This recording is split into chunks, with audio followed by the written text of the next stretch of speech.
welcome you today to our biannual school show, Macbeth, Jukebox Antihero, a rock tragedy. Tonight, we invite you into a world of angst, blood, pain, and overwhelming sorrow.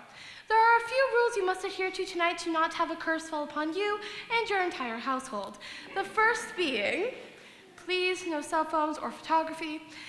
Second, we will have an intermission, which will be 15 minutes where we have beverages and snacks for you guys to munch on. Third of all, we do use a multitude of lights within the production, including strobe lights. So if you are light sensitive or prone to seizures, please do be mindful of this. Fourth of all, the doors that you see on my left, my right, and my center, we do use those for some entrances and exits of our actors. So please be careful so you don't get whacked. And finally, we are running a bit short on our lovely, lovely programs. So if you would like to donate your program at the end of the night back to us and recycle it, that would be very appreciated. So yes, on with the show.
When shall we three meet again? In thunder, lightning, or in rain? When the hurly-burly's done, when the battle's lost and won. That will be ere the set of sun. Where the place? Upon the heath. There to meet with Macbeth. I come, Grey Malkin. Paddock calls. Anon. Fair is foul and foul is fair.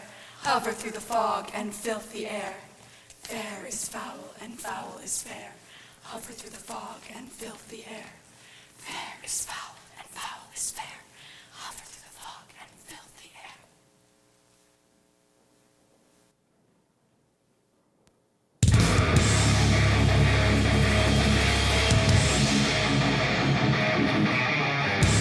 What bloody man is that? He can report, seeing it by his plate, of the revolt of New Estate. This is the sergeant who, like a good and hardy soldier, fought against my captivity. Hail, brave friend. Say to the king the knowledge of the broils thou didst leave it. Doubtful it stood, as two spent swimmers that do cling together and choke their art. The merciless MacDonald, worthy to be a rebel, for that the multiplying villainies of nature do swarm upon him. From the western isles of kerns and gallow glasses is supplied, and fortune on his damned quarrel smiling showed like a rebel's whore. But all's too weak, for brave Macbeth, well he deserves that name, disdaining fortune with brandished steel which smoke with bloody execution, like valor's minion carved out his passage till he faced the slave, who ne'er shook hands nor bade farewell to he, till he unseamed him from the nave to the chops, and fixed his head upon our battlements. Valiant cousin, worthy gentleman. Mark, King of Scotland, mark. No sooner justice had, with valor armed, compelled these skipping kerns to trust their heels, but the Norwegian lords surveying vantage, with furbished arms and new supplies of men, began a fresh assault. Dismayed not this our captains, Macbeth and Banquo. If I say sooth, I must report that they were as cannons overcharged with double cracks, so they doubly redoubled strokes upon their foe, except they meant to bathe in reeking wounds or memorize another Golgotha, I cannot tell. But I am faint. My gashes cry for help. So well thy words become these thy wounds. They smack of honor both. Go, get him surgeons. Who comes here? The worthy Thane of Ross. What a haste looks through his eyes. So should he look that seems to speak things strange. God save the king. Whence camest thou, worthy Thane? From Fife, great king, where the Norwegian banners float the sky and fan our people cold. Norway himself, with terrible numbers, assisted by that most disloyal traitor, the Thane of Cawdor, began a dismal conflict. Confronted him with self-comparisons, point against point, rebellious arm against arm, curbing his lavish spirit. And to conclude, the victory fell upon us. Great happiness. That now Sweno, the Norway's king, craves composition. Nor would we deign him barrel of his men till he dispersed at St. Colm's Inch $10,000 to our general use. No more that Thane of Cawdor shall deceive our bosom interest. Go, pronounce his present death, and with his former title, greet Macbeth. I'll see it done. What he hath lost, Noble Macbeth hath won.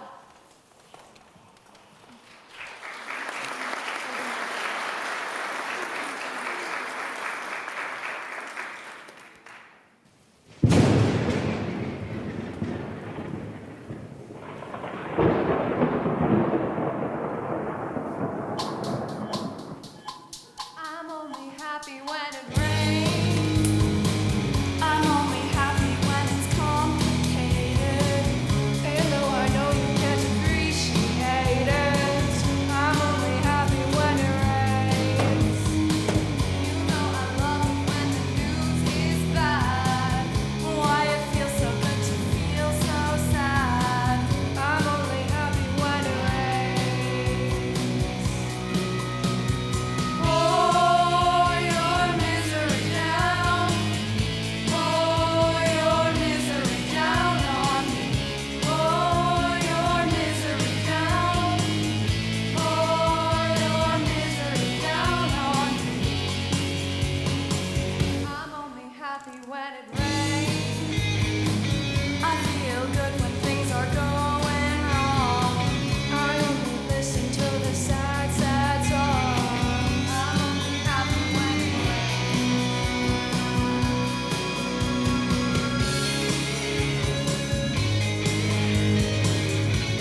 bears hand in hand posters of the sea and land.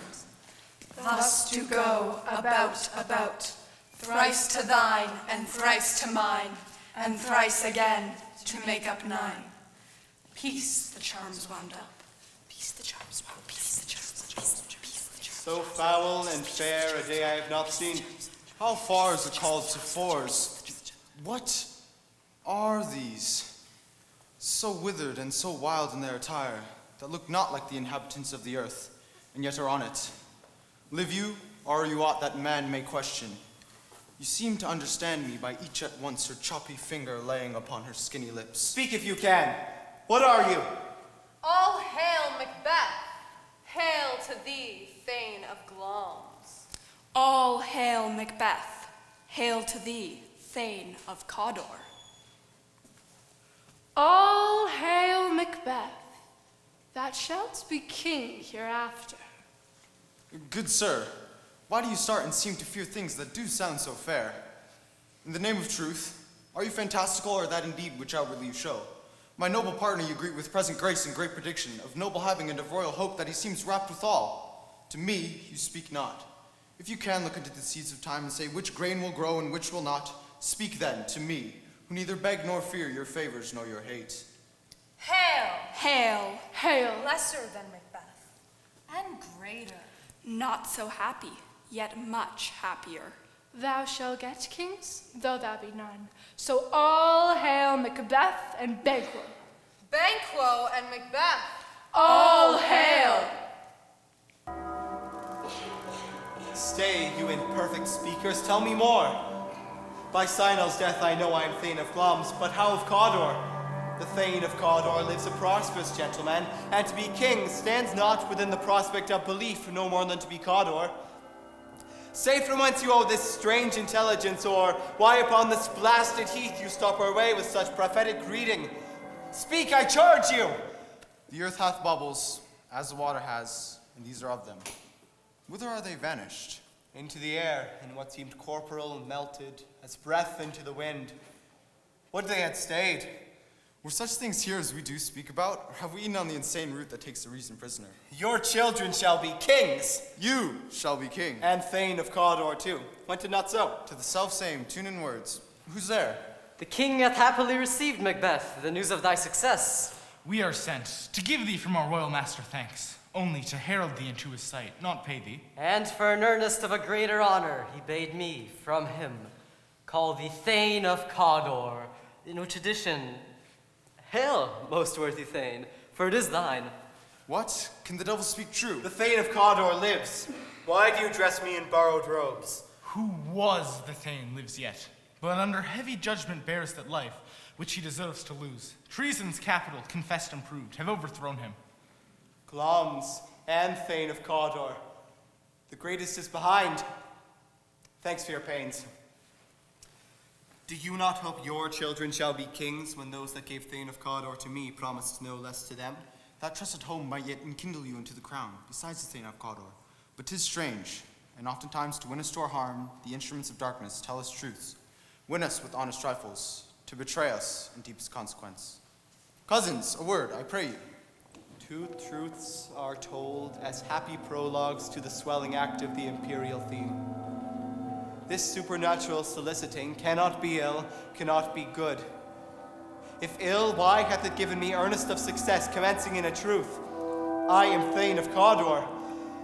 If good, why do I yield to that suggestion, whose horrid image doth unfix my hair, and make my seated heart knock at my ribs against the use of nature? Present fears are less than horrible imaginings.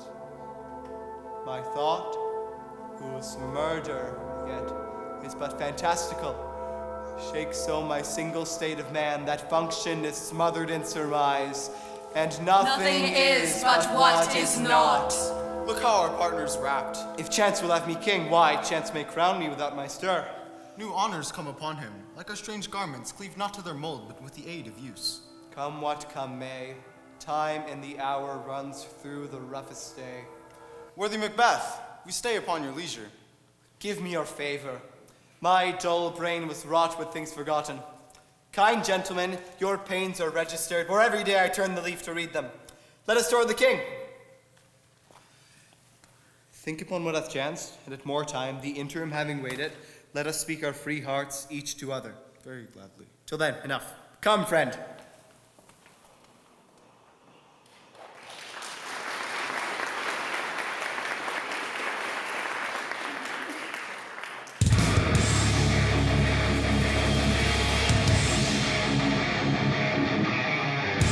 Is execution done on Cawdor? My liege, I spoke with one that saw him die, who did report that very frankly he confessed his treasons, implored your highness's pardon, and set forth a deep repentance. Nothing became him in his life like the leaving it. There's no art to find the mind construction in the face. He was a gentleman on whom I built an absolute trust. Oh, worthiest cousin, the sin of my ingratitude even now was heavy on me.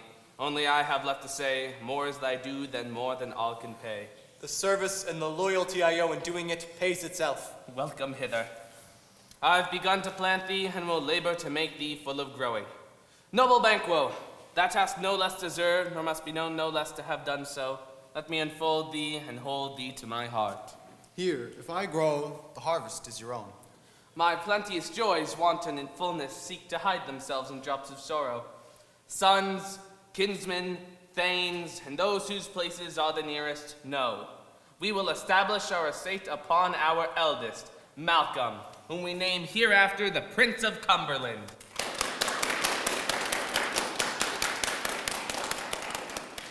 From hence to Inverness, and bind this further to you. The rest is labor which is not used for you. I'll be myself the harbinger and make joyful the hearing of my wife with your approach. So humbly take my leave. My worthy Cawdor. The Prince of Cumberland. That is a step in which I must fall down, or else o'er leap, for in my way it lies. Stars, hide your fires. Let not light see my black and deep desires. The eye wink at the hand, yet let that be which the eye fears, when it is done, to see. True, worthy Banquo, he is full so valiant, and in his commendations I am fed. It is a banquet to me. Let's after him, whose care is gone before to bid us welcome. It is a peerless kinsman.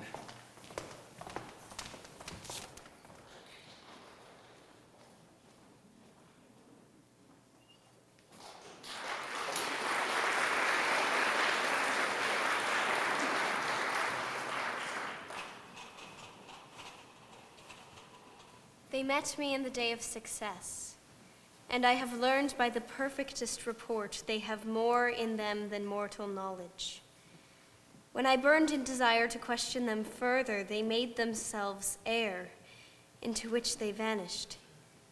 Whiles I stood wrapped in the wonder of it, came missives from the king, who all hailed me Thane of Cawdor, by which title before these weird sisters saluted me, and referred me to the coming on of time with, Hail, King that shalt be!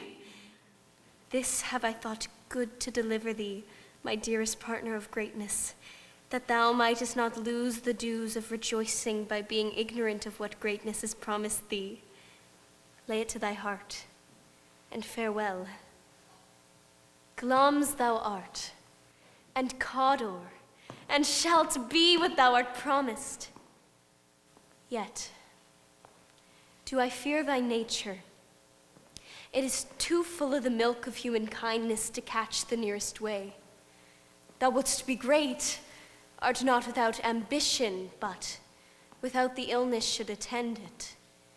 What thou wouldst highly, thou wouldst thou holily, wouldst not play false, and yet wouldst wrongly win.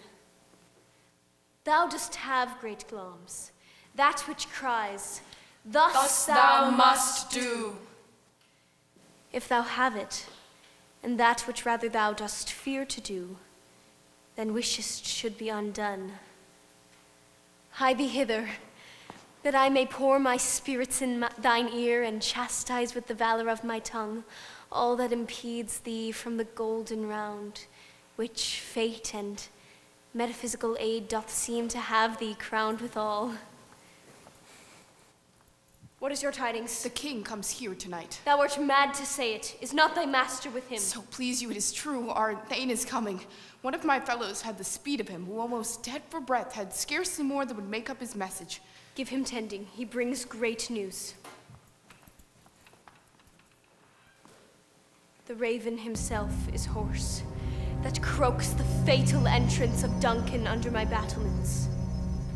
Come, you spirits that tend on mortal thoughts, unsex me here, and fill me from the crown to the toe top full of direst cruelty.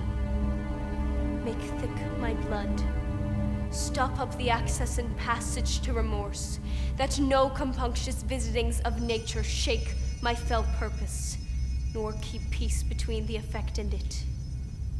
Come to my woman's breasts, and take my milk for gall, you murdering ministers, wherever in your sightless substances you wait on nature's mischief.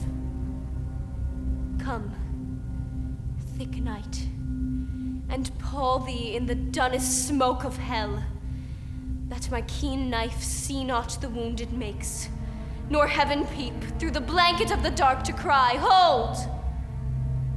Hold.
the future, be the cry of youth.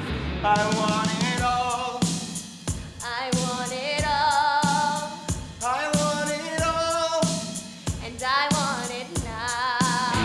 I want it all. I want it all. I want it all. And I want it now.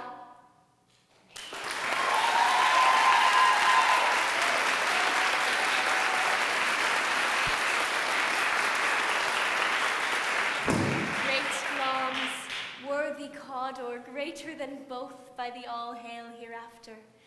Thy letters have transported me beyond this ignorant present, and I feel now the future in the instant. My dearest love, Duncan comes here tonight.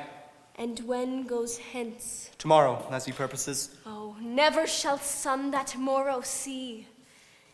Your face, my Thane, is as a book where men may read strange matters. To beguile the time, look like the time. Bear welcome in your eye, your hand, your tongue.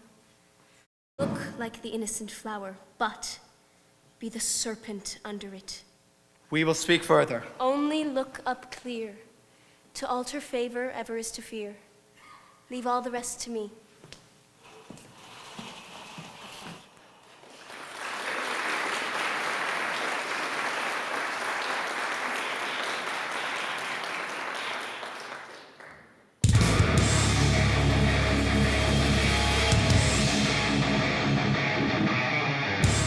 This castle hath a pleasant seat. The air nimbly and sweetly recommends itself unto our gentle senses. The air is delicate. See our honored hostess. The love that follows us sometimes is our trouble, which still we thank is love. Herein I teach you how you shall bid God yield us for your pains and thank us for your trouble. All our service, in every point, twice done, and then done double, were poor and single business to contend against those honors deep and broad, wherewith your majesty loads our house. Where's the Thane of Cawdor? We coursed him at the heels and had a purpose to be his purveyor. But he rides well, and his great love, sharp as his spur, hath helped him to his home before us. Fair and noble hostess, we are your guests tonight. Your servants ever have theirs themselves, and what is theirs in compt, to make their audit at your highness's pleasure, still to return your own. Give me your hand. Conduct me to mine host. We love him highly, and will continue our graces towards him. By your leave, hostess.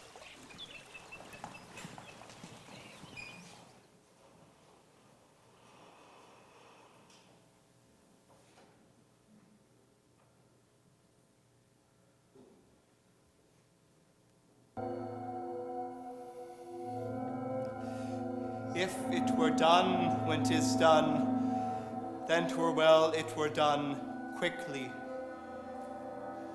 If the assassination could trammel up the consequence and catch with his surcease success, that but this blow might be the be-all and the end-all.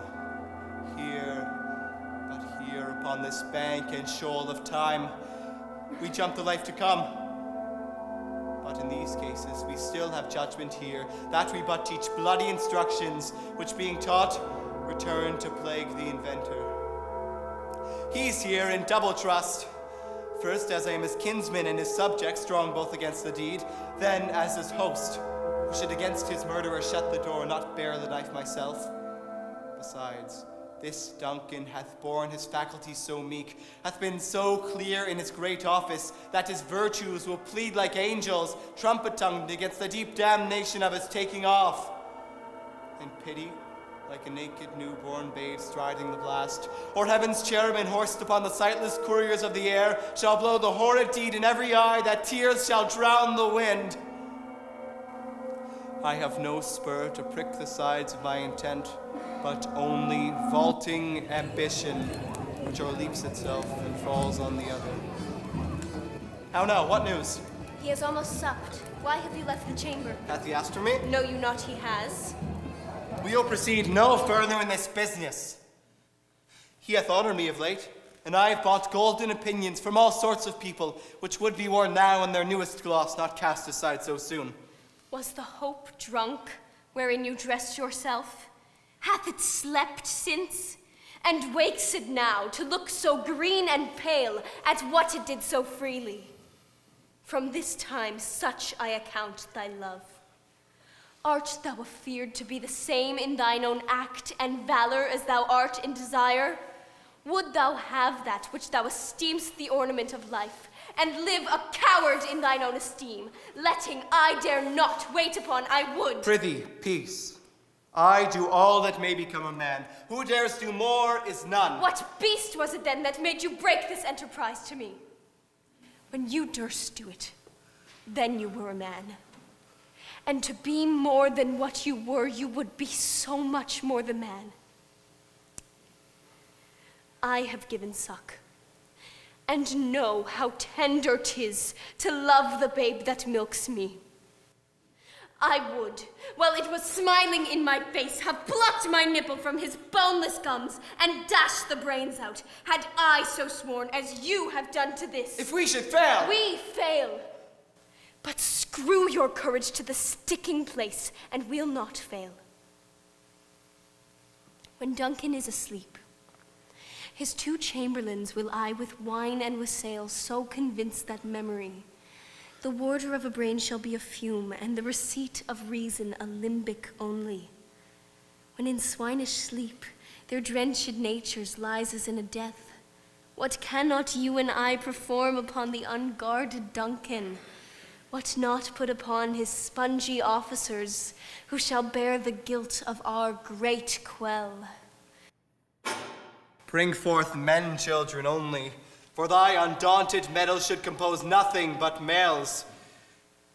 Will it not be received when we have marked with blood those sleepy 2 of his own chamber, and used their very daggers, that they had done it?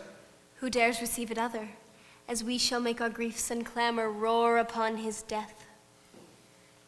I am settled, and bend up each corporal agent to this terrible feat. Away, and mock the time with fairest show.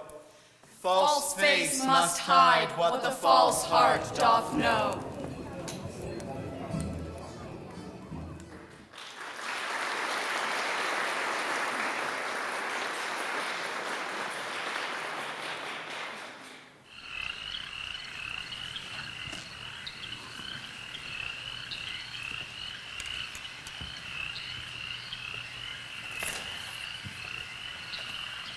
How goes the night, son? The moon is down.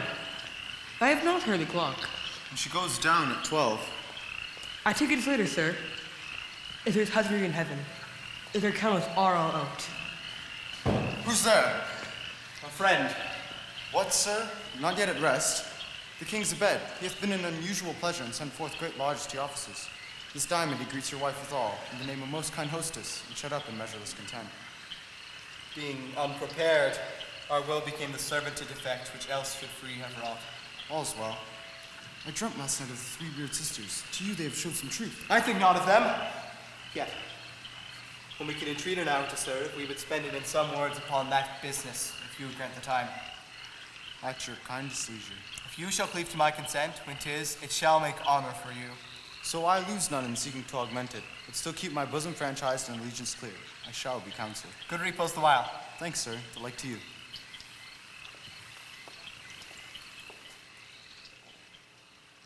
Go bid thy mistress when my drink is ready. She strike upon the bell. Get thee to bed.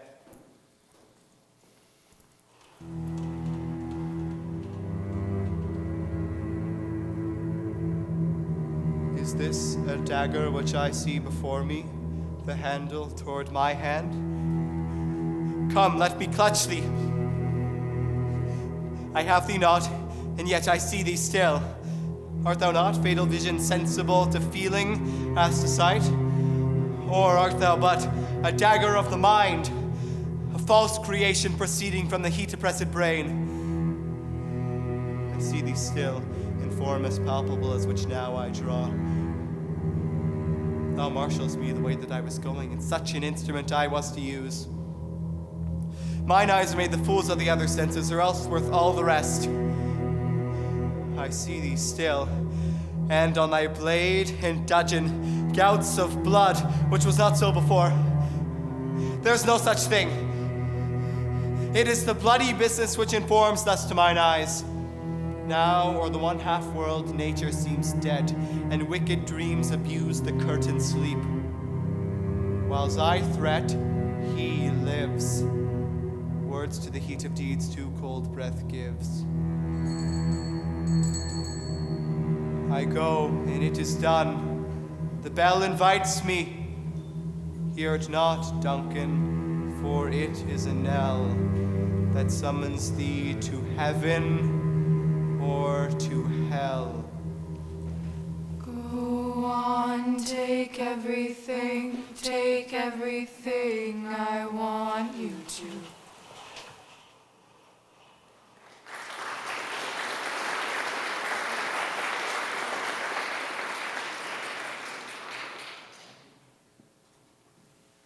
That which hath made them drunk hath made me bold. What hath quenched them hath given me fire. Hark! Peace. It was the owl that shrieked.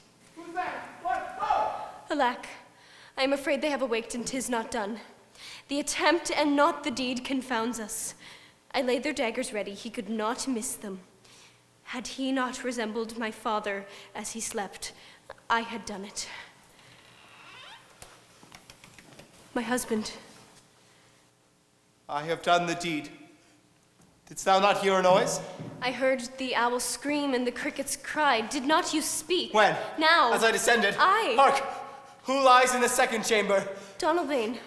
This is a sorry sight. A foolish thought to say a sorry sight. Consider it not so deeply. These deeds must not be thought after these ways, so it will make us mad. Methought I heard a voice cry, "Sleep no more! Macbeth does murder sleep. The innocent sleep, sleep that knits up the raveled sleeve of care." What do you mean? Still it cried, "Sleep no more!" to all the house. Glamis hath murdered sleep, and therefore Cawdor shall sleep no more. Macbeth shall sleep no more. Who was it that thus cried? Why, worthy Thane, you do unbend your noble strength to think so brain-sickly of these things. Go, get some water and wash this filthy witness from your hand. Why did you bring these daggers from the place? They must lie there.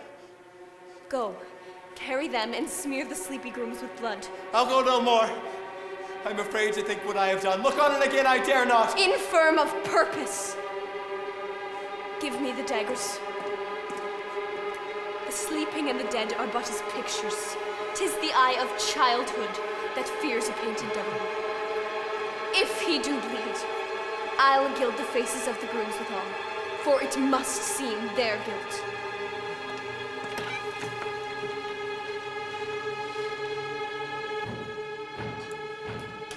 Whence is that knocking?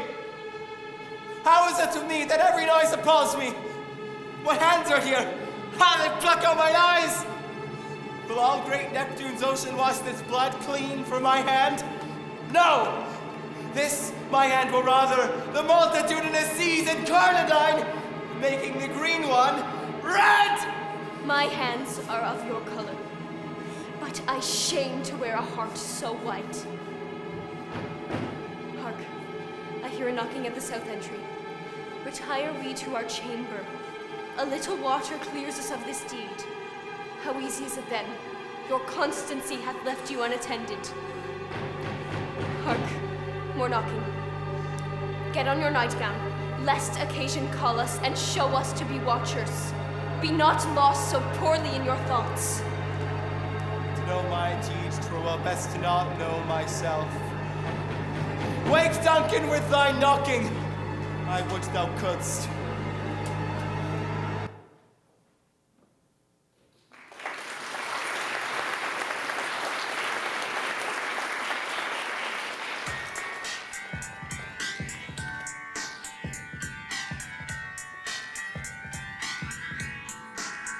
I get knocked down, but I get up again. You're never gonna keep me down. I get knocked down, but I get up again. You're never gonna keep me down. I get knocked down, but I get up again. You're never gonna keep me down. I get knocked down, but I get up again. You're never gonna keep me down. Peace in the night away. Peace in the night away. Eat the whiskey drink. Eat the vodka drink. The vodka drink. The cider drink.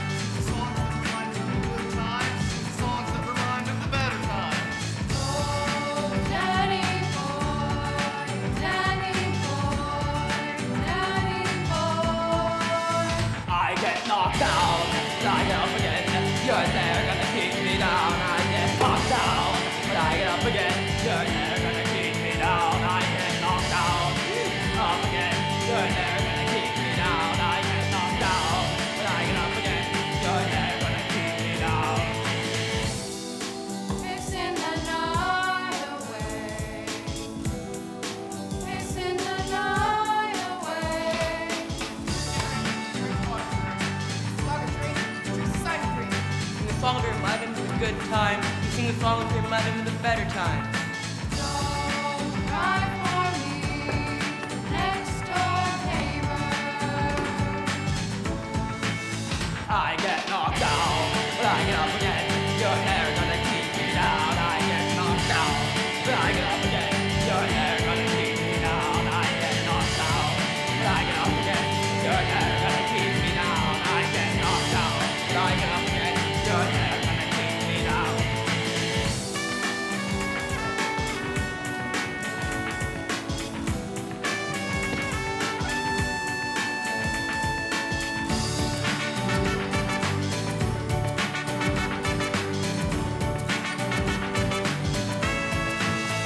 I get knocked down, but I get up again. You're never gonna keep me down. I get knocked down, but I get up again. You're never gonna keep me down. I get knocked down, but I get up again. You're never gonna keep me down. I get knocked down, but I get up again. You're never gonna keep me down. I get knocked down, but I get up again. You're never gonna keep me down. I get knocked down, but I get up again. You're never gonna keep me down. I get knocked down, but I get up again. You're never gonna keep me down. I get knocked.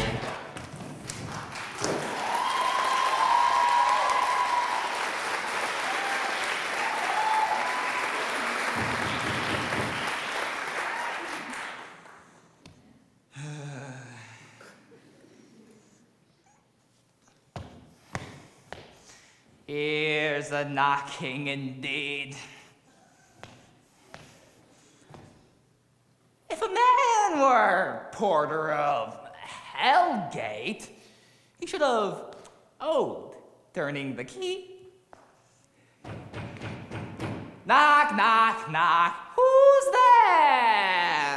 there? In the name of Beelzebub. Knock, knock. Who's there? In the other devil's name. Knock, knock, knock. Who's there? Faith, here's an English tailor. Come in, tailor. Here you may roast your goose. Knock, knock, knock. Never act quiet. What are you? Well, this place is too cold for hell. I'll devil porter it no further. Anon! Anon! I pray you remember the porter.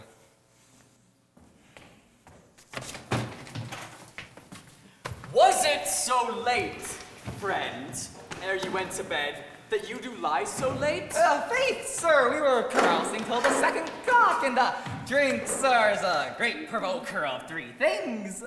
What three things does drink especially provoke? Marry, sir, nose painting, sleep, and urine. Lechery, sir. It provokes and unprovokes. It provokes the desire, but takes away the performance. Therefore, much drink can be said to be an equivocator with lechery. It makes him and it mars him. It sets him on and it takes him off. It persuades him and it disheartens him. It makes him stand to and not stand to. In conclusion, equivocates him in a sleep, and giving him the lie, leaves him. I believe drink gave thee the lie last night. Well, that it did, sir, in the very throat on me, but I requited him for his lie. And I think being too strong for him, though he took up my legs sometimes, yet I made a shift to cast him. Is thy master stirring? Our knocking has awakened him. Here he comes. I get knocked down, but I get up again. You're never gonna keep me down. I get knocked down.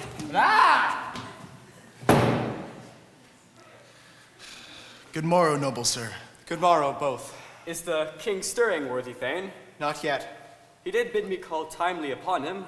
I have almost slipped the hour. I'll bring you to him. I know this is a joyful trouble to you, but still 'tis one. The labor we delight in physics pain. This is the door. I'll make so bold to call, for 'tis my limited service. Goes the king hence today? He does. He did appoint so. The night's been unruly. Where we lay, the chimneys were blown down, and, as they say, lamentings were heard in the air. Strange screams of death and prophesying with accents terrible, of dire combustion and confused events, new hatched to the woeful time. 'Twas a rough night. My young remembrance cannot parallel a fellow to it. Oh, horror. Horror. Horror. Tongue nor heart cannot conceive nor name thee. What's the matter? Confusion now hath made his masterpiece. Most sacrilegious murder hath broke up the Lord's anointed temple and stole from thence the very life of the building. What is it you say, the life? I mean you, his majesty. Approach the chamber and destroy your sight with a new gorgon. Do not bid me speak. Sing and then speak yourselves. Awake! Awake! Ring the alarm bell. Murder and treason. Banquo and Dalbane. Malcolm, awake! Shake off this downy sleep, death's counterfeit, and look on death itself.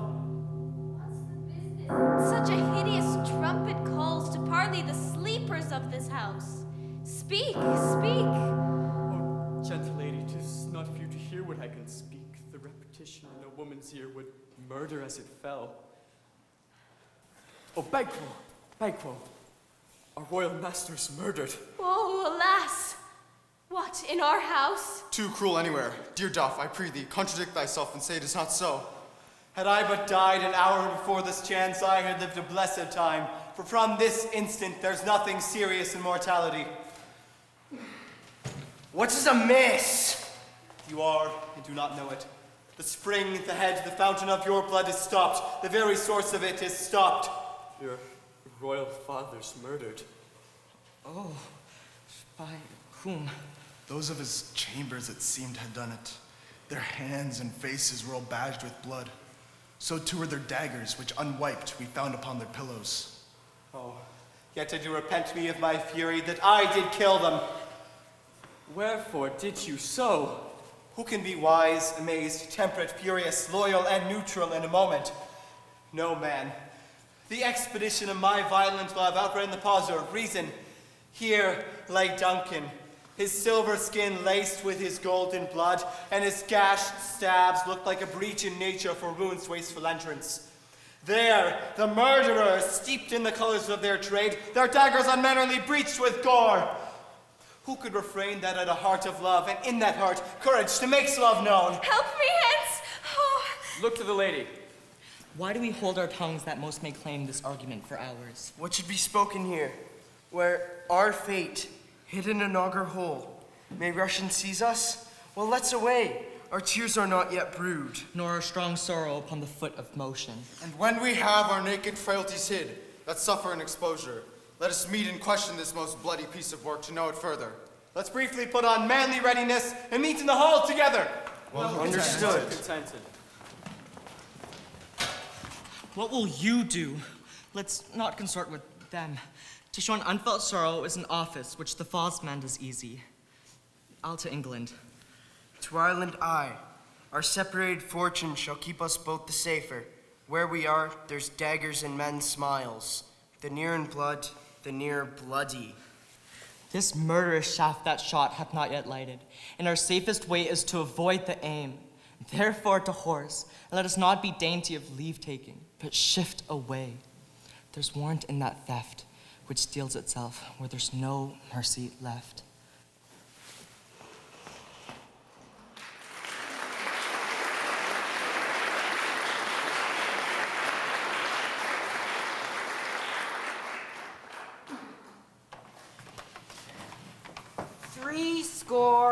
"10 I can remember well, within the volumes of which time I have seen hours dreadful and things strange.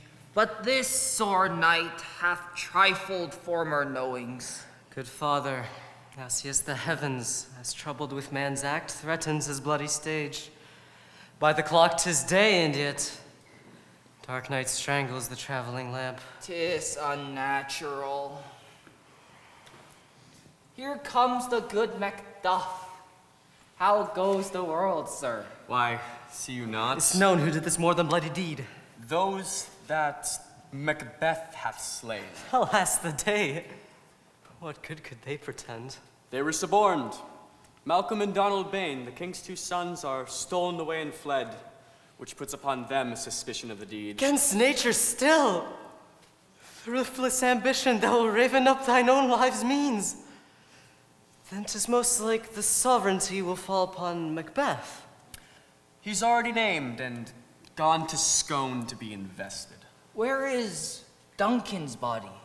Carried to Colmkill, the sacred storehouse of his predecessors and guardian of their bones. Will you to Scone? No, cousin. I'll to Fife. Well, I will thither. Well, may you see things well done there. Adieu, lest our old robes sit easier than our new. Farewell, Father. God's benison go with you, and with those that would make good of bad and friends of foes.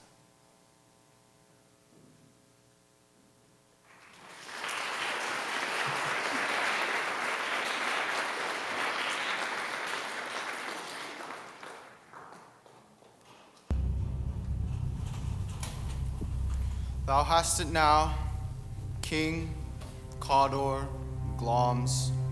All is the weird woman promised, and I fear thou playedst most foully for it. Yet, it was said it should not stand in thy posterity, but that myself shall be the root and father of many kings. If there come truth from them, as upon thee, Macbeth, their speeches shine, why by the verities on thee made good, may they not be miracles as well, and set me up in hope? But hush, no more.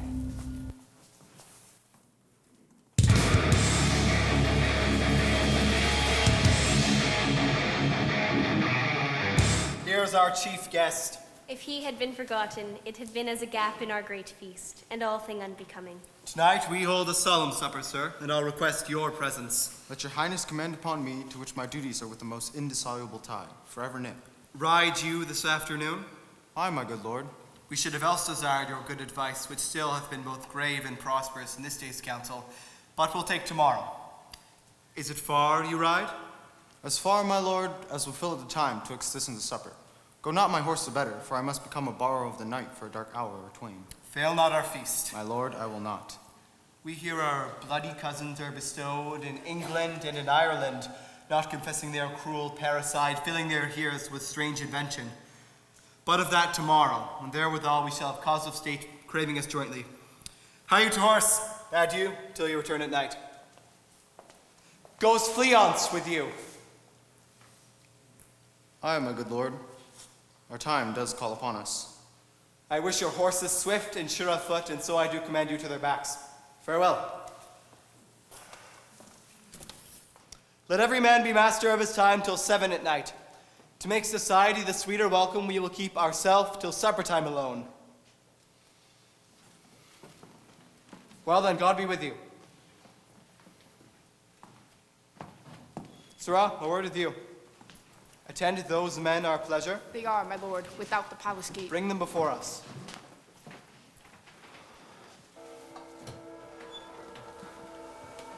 To be thus is nothing, but to be safely thus. Our fears and banquos stick deep, and in his royalty of nature reigns that which would be feared. 'Tis much he dares, and to that dauntless temper of his mind he hath the wisdom that doth guide his valor to act in safety. There is none but he whose being I do fear.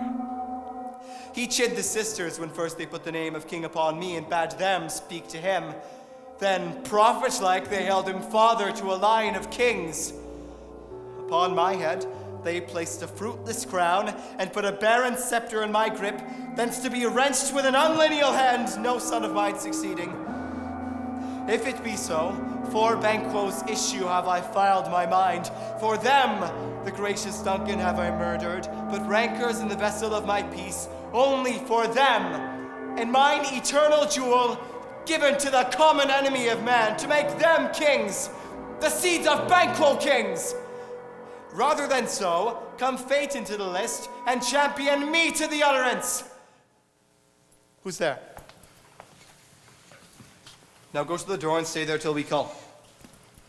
Was it not yesterday we spoke together? It was. So please, your highness. Well, then now have you considered of my speeches? Know that it was he in the times past which held you so under fortune, which you thought had been our innocent self.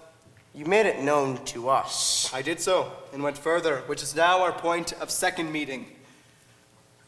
Do you find your patience so predominant in your nature that you can let this go? Are you so gospelled to pray for this good man and for his issue, whose heavy hand hath bowed you to the grave and beggared yours forever? We are men, my liege. Aye. In the catalogue you go for men, as hounds and greyhounds, mongrels, spaniels, curs, choughs, water-rugs, and demi-wolves are clept all by the name of dogs. Now, if you have a station in the file, not in the worst rank of manhood, say it, and I'll put that business in your bosoms whose execution takes your enemy off.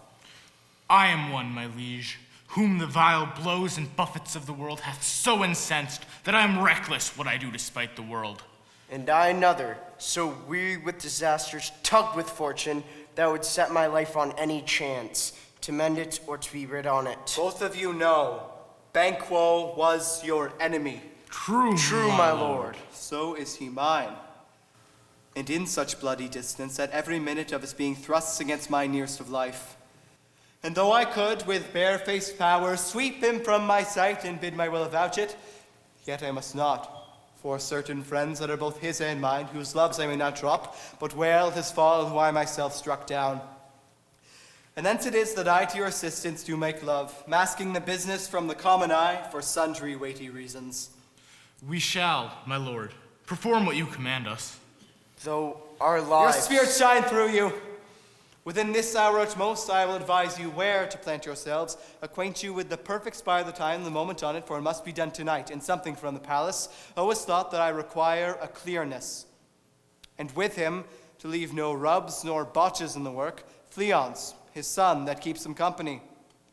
His absence is no less material to me than is his father's, must embrace the fate of that dark hour.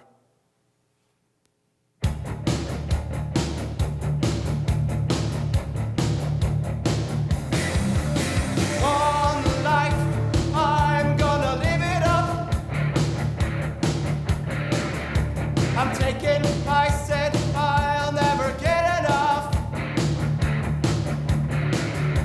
Stand tall, I'm young and kind of proud. I'm on the top, but as long as the music's loud. If you think I'll sit around as the world goes by, thinking like a fool, 'cause it's a place that will die. Out there is a fortune.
We are resolved, my lord. I'll call upon you straight. Abide within. It is concluded. Banquo thy soul's flight, if it find heaven, must find it out tonight.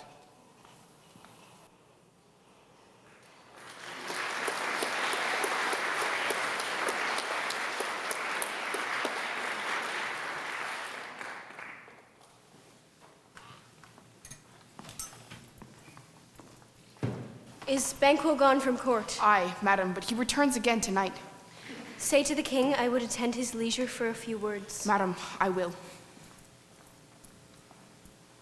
Naught had, all spent, where our desire is got without content. 'Tis safer to be that which we destroy than by destruction dwell in doubtful joy. How now, my lord? Why do you keep alone? Of sorriest fancies your companions making, using those thoughts which should indeed have died with them they think on. What's done is done. We have scorched the snake, not killed it. She'll close and be herself, whilst our poor malice remains in danger of her former tooth. Better be with the dead, whom we, to gain our peace, have sent to peace, than on the torture of the mind to lie in restless ecstasy. Duncan is in his grave. After life's fitful fever, he sleeps well. Come on, gentle my lord, sleek o'er your rugged looks. Be bright and jovial among your guests tonight. So shall I, love, and so I pray be you. Let your remembrance apply to Banquo. Present him eminence both with eye and tongue. Unsafe the while that we must laver honors in these flattering streams, and make our faces visards to our hearts, disguising what they are. You must leave this. Oh, full of scorpions is my mind, dear wife. Thou knowest that Banquo and his fleance lives. But in them nature's copy is not a turn. There's comfort yet. They are assailable. Then be thou jocund. Ere to black Hecate's summons, there shall be done a deed of dreadful note. What's to be done? Be innocent of the knowledge till thou applaud the deed. Come, sealing night, scarf up the tender eye of pitiful day, and with thy bloody and invisible hand cancel and tear to pieces that great bond which keeps me pale. Thou marvelst at my words, but hold thee still. Things bad begun make strong themselves by ill. So prithee, go with me.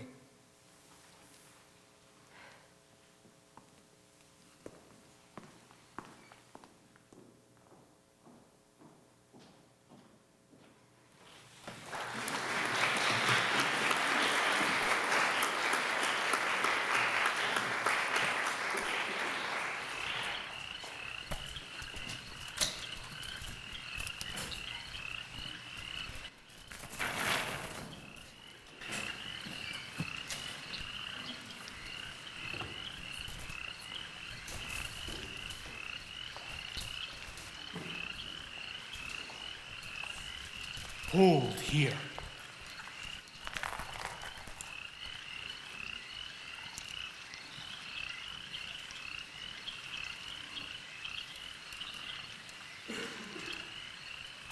Who did bid thee join with us? Macbeth. He needs not our mistrust, since he delivers our offices and what we have to do to the direction just. Then stand with us. The west yet glimmers with some streaks of day, and outspurs the traveler pace to gain the timely end, and near approaches the subject of our watch. Hark! I hear horses. Give us a light there! Oh! Then 'tis he. The rest that are within of expectation already are in the court. His horses go about. Almost a mile, but he does usually, so all men do, from hence to the palace gate, make it their walk. A light! A light! 'Tis he. Stand to it! It will be rain tonight. Let it come down. Fly! Fly! Fly! Oh, slave!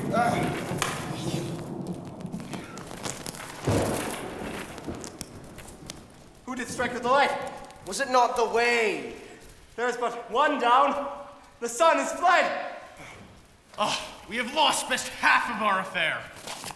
Well, let's away and say how much is done.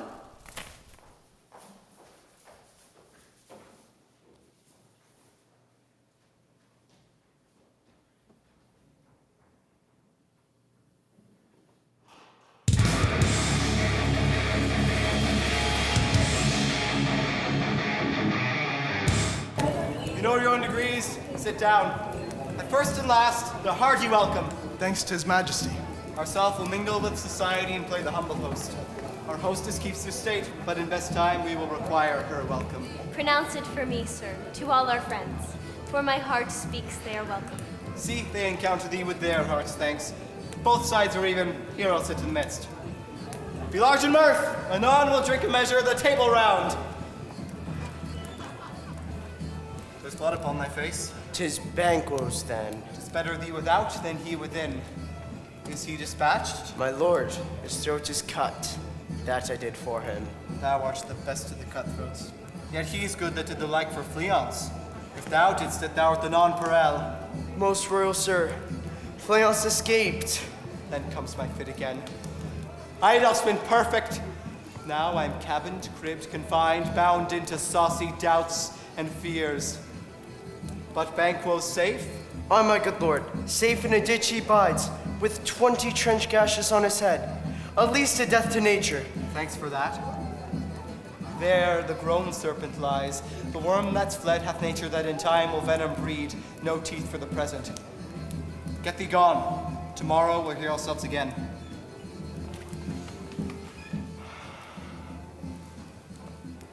My noble lord, you do not give the cheer. The feast is sold that is not often vouched. While 'tis a making, 'tis given with welcome. Sweet remembrance, sir. Now, good digestion, weight on appetite, and health on both. May it please your highness. Here Sit. had we now our country's honor roofed, were the graced person of our Banquo present, who may I rather challenge for unkindness than pity for mischance. His absence, sir, lays blame upon his promise. Please it your highness to grace us with your royal company. The table's full. Here's a place reserved, sir. Where? Here, my good lord. What is it that moves your highness? Which of you have done this? What, my lord? Thou canst not say I did it. Never shake thy gory locks at me! Gentlemen, rise. His highness is not well. Sit, worthy friends. My lord is often thus, and hath been from his youth. Pray you, keep seat. The fit is momentary. Upon a thought, he will again be well. If much you note him, you shall offend him and extend his passion. Are you a man? Aye, and a bold one that dare look on that which might appall the devil. Oh, proper stuff. This is the very painting of your fear. This is the air-drawn dagger which you said led you to Duncan. Why do you make such faces when all's done you look but on a stool? See there. Behold, look! Lo, how say you? Why, what care I? If thou canst not speak to! If charnel houses and our graves must send those that we bury back, our monuments shall be the laws of kites! What, quite unmanned in folly? If I stand here, I saw him! Fie, for shame! Blood hath been shed here now. The time has been that when the brains were out, the man would die and there an end. But now they rise again with 20 mortal murders on their crowns and push us from our stools. This is more strange than such a murder is. My worthy lord, your noble friends do lack you. I do forget. Do not muse at me, my most worthy friends. I have a strange infirmity which is nothing to those that know me. Come, love and health to all. Then I'll sit down. Give me some wine. Fill full. I drink to the general joy of the whole table, and to our dear friend Banquo, whom we miss. Would he were here. To all, and him we thirst, and all to all. Our duties and the pledge.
didn't survive. Judas remained, you turned and fled. Ah, you left me for dead. And it didn't trouble your mind, did not disturb you to see me decline. Turned down my lights, put me to bed. Ah, you left me for dead. And I say, I won't rest my head until hell is your home. Think that you're safe, but oh no, you'll feel the cold of my gun in your hand. Ah, you left me for dead. And it's not like you sweetest to me.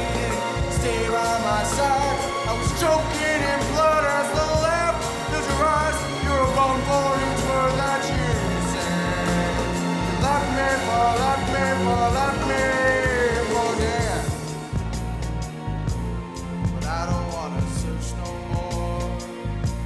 There's nowhere to hide. So why don't you come quietly, my friend? I wanted to say that you sure prove the death of me. 'Cause now I've reached a dead end and I can't go back. But if I'm going down, you'll come with me. Avante, quit my sight! Let the earth hide thee, thy bone darn marrow, lest thy blood is cold. Thou hast no speculation in those eyes which thou dost glare with. But as a thing of custom, 'tis no other, only it spoils the pleasure of the time. What man dare? I dare. Approach thou like the rugged Russian bear, the armed rhinoceros, or the Kyrgyz tiger. Take any shape but that, and my firm nerves shall never tremble. Hence, horrible shadow, unreal mockery, hence! Why so? Being gone, I am a man again. Pray you sit still. You have displaced the mirth, broke the good meeting with most admired disorder. Can such things be, and overcome us like a summer's cloud without our special wonder? You make me strange even to the disposition that I owe, and now you can behold such sights and keep the natural ruby of your cheeks when mine is blanched with fear. What sights, my lord? I pray you speak not. He grows worse and worse. Question enrages him. At once, good night. Stand not upon the order of your going, but go at once. Good night, and may better health attend his majesty. A kind good night to all.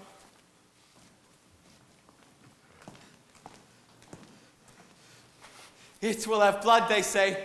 Blood will have blood. What is tonight? Almost at odds with morning, which is which. How sayest thou that Macbeth denies his person at our great bidding? Did you send to him, sir? I hear it by the way, but I will send. There is not a one of them, but in his house I keep a servant feed. I will tomorrow, and betimes I will, to the weird sisters. More shall they speak, for now I am bent to know by the worst means the worst. For mine own good, all causes shall give way. I am in blood stepped so far that, should I wage no more, returning were as tedious as to go o'er. Strange things I have in head that will to hand, which must be acted ere they may be scanned. You lack the season of all natures. Sleep. Come, will to sleep. My strange and self-abuse is the initiate fear that wants hard use. We are yet but young indeed.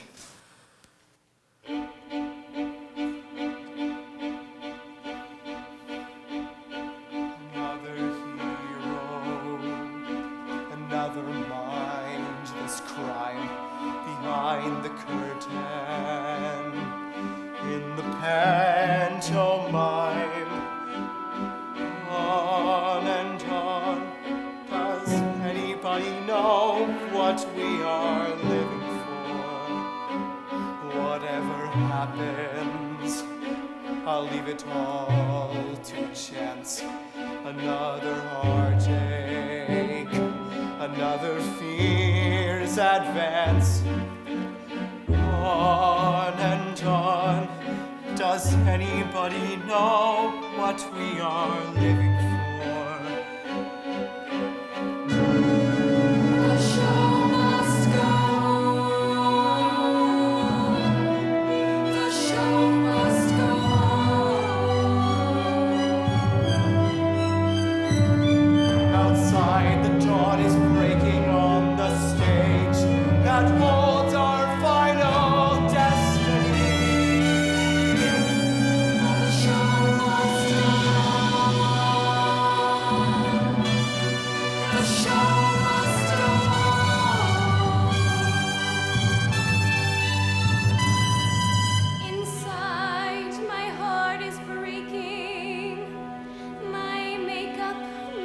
flaking, but my smile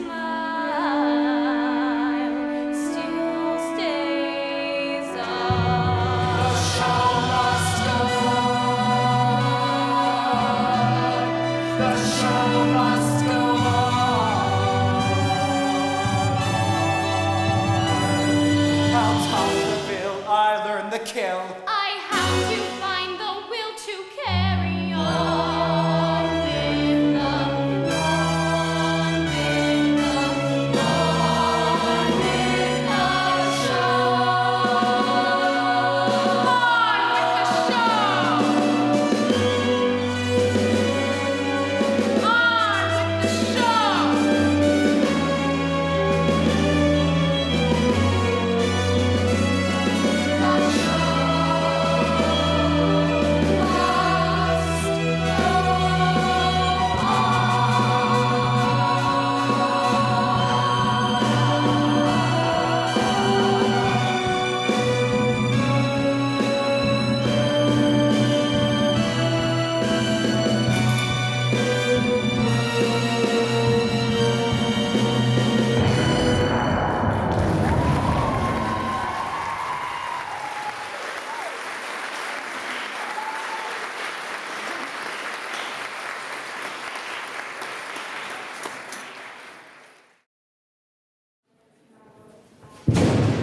Up through the fog and filthy air. Fair is foul and foul is fair. Hover through the fog and filthy air. How now, Kate? You look angrily. Have I not reason? Beldams as you are, saucy and overbold. How did you dare to trade and traffic with Macbeth in riddles and affairs of death? And I, the mistress of your charms, the close contriver of all harms, was never brought to bear my part, nor show the glory of our art? Get you gone, and at the pit of Acheron meet me here in the morning. Thither he will come to know his destiny, your vessels and your charms provide, your spells, and everything beside. He shall spurn fate, scorn death, and bear his hopes above wisdom, grace, and fear. And you all know, security is mortal's chiefest enemy. Come, let's make haste. She'll soon be dead.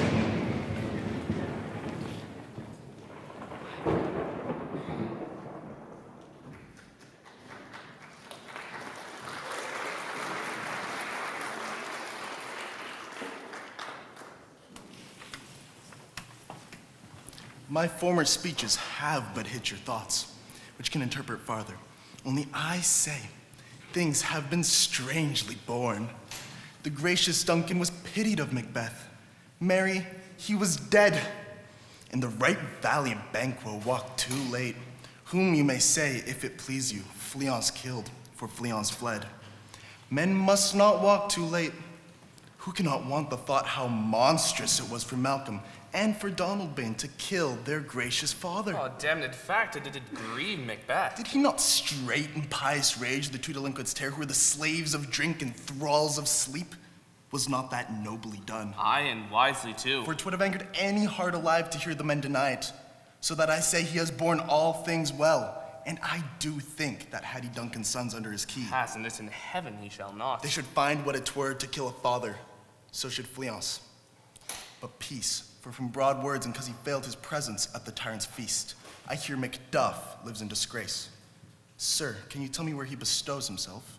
The son of Duncan, to whom this tyrant holds the due of birth, lives in the English court. Thither Macduff is gone to pray the holy king upon his aid, that, by the help of these, with him above to ratify the work, we may again give to our tables meat, sleep to our nights, free from our feasts and banquets bloody knives, do faithful homage, and receive free honors, all of which we pine for now. And this report does so exasperate the king that he prepares for some attempt at war. Sent he to Macduff? He did, and with an absolute "Sir, not I," the cloudy messenger turns me his back and hums, as who would say, "You'll rue the time that clogs me with this answer." And thou might advise him to a caution to hold what distance his wisdom can provide. Some holy angel, fly to the court of England and unfold his message ere he come, that a swift blessing may soon return to this, our suffering country. under a hand accursed.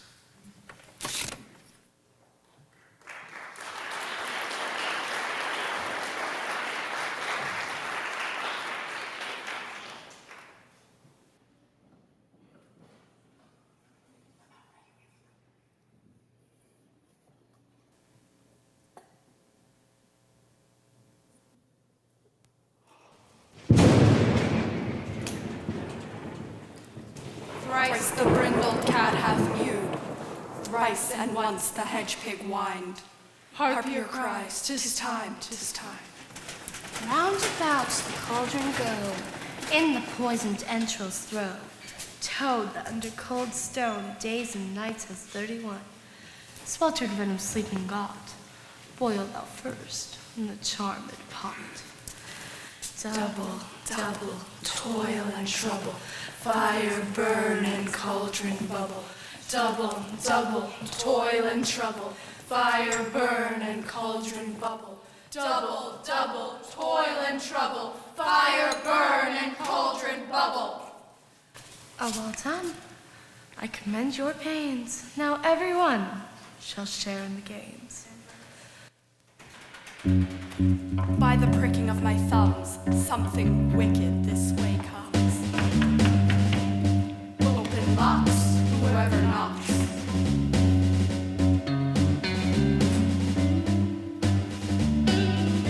How now, you secret black and midnight hags? What is it you do? A deed without a name.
I conjure you by that which you profess, or are you come to know it, answer me. Even till destruction sicken, answer me to what I ask you. Speak. Demand. Will answer. Say if thou hadst rather hear it from our mouths or from our masters. Call them. Let me see them. Come high or low, thyself and office deftly show.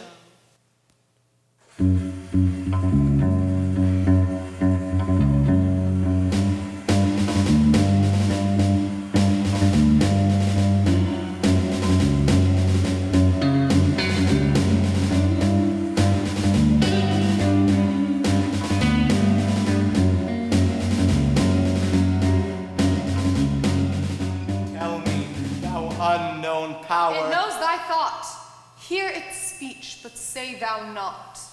Macbeth! Macbeth! Macbeth! Beware, Macduff. Beware the faith and fife. Dismiss me. Enough. Whate'er thou art, for thy good caution, thanks. Thou hast harped my fear aright. But one word more. It will not be commanded. Here's another, more potent than the first. Macbeth! Macbeth! Macbeth! Had I 3 ears, I'd hear thee. Be bloody, bold, and resolute. Laugh to scorn the power of man, for none of woman born shall harm Macbeth. Then live. Macduff, what need I fear of thee? But yet I'll make assurance double sure and take a bond of fate. Thou shalt not live, that I may tell pale-hearted fear it lies, and sleep in spite of thunder. Macbeth! Macbeth! Macbeth! You lie in metal, proud, and take no care. Who takes, who frets, or where whose fire is armed.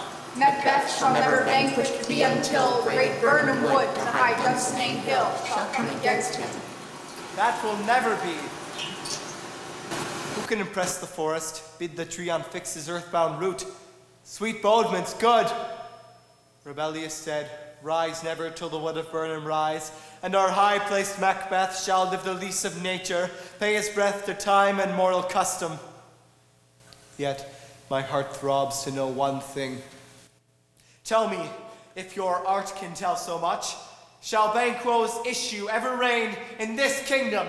Seek to know no more. I will be satisfied. Deny me this, and an eternal curse fall on you. Let me know. Show. Show. Show. Show his eyes and grieve his heart. Come like shadows, so to depart. Thou art too like the spirit of Banquo. Down! Thy crown does sear mine eyeballs, and thy hair, thou other gold-bound brow, is like the first.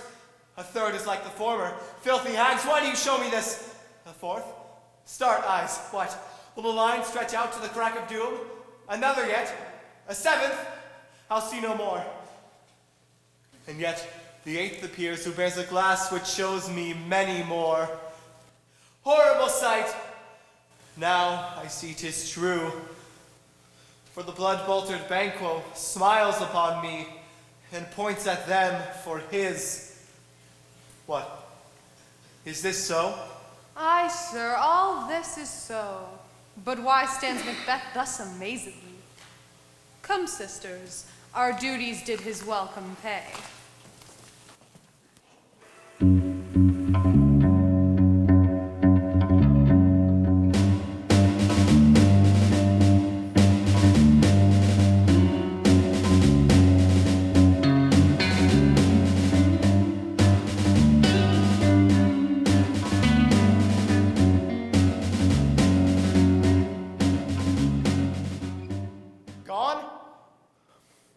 Let this pernicious hour stand I accursed in the calendar.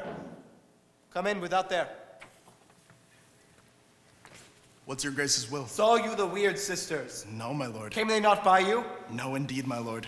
Infected be the air whereon they ride, and damned all those that trust them. I did hear the galloping of horse. Who was it came by? 'Tis 2 or 3 who bring you word. Macduff is fled to England. Fled to England? Aye, my good lord. Time, thou anticipatest my dread exploits. The castle of Macduff I will surprise, seize upon Fife, give to the edge of the sword, his wife, his babes, and all unfortunate souls that trace him in his line. No boasting like a fool, this deed I'll do before this purpose cool. But no more sights! Where are these gentlemen? Come, bring me where they are.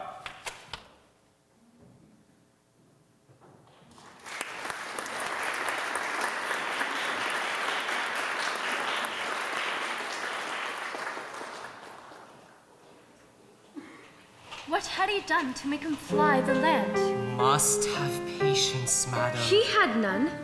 His flight was madness. When our actions do not, our fears do make us traitors. You know not whether it was his wisdom or his fear. Wisdom? To leave his wife, to leave his babes, his mansions, and his titles in a place from whence himself does fly. He loves us My not. dearest coz, I pray you school yourself. But for your husband, he is noble, wise, judicious, and best knows the fits of the season. dare not speak much further, but cruel are the times when we are traitors and do not know ourselves. When we hold rumor from what we fear, yet know not what we fear, but float upon a wild and violent sea.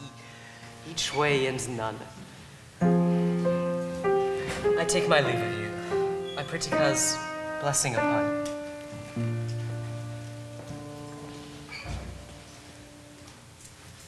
Sirrah.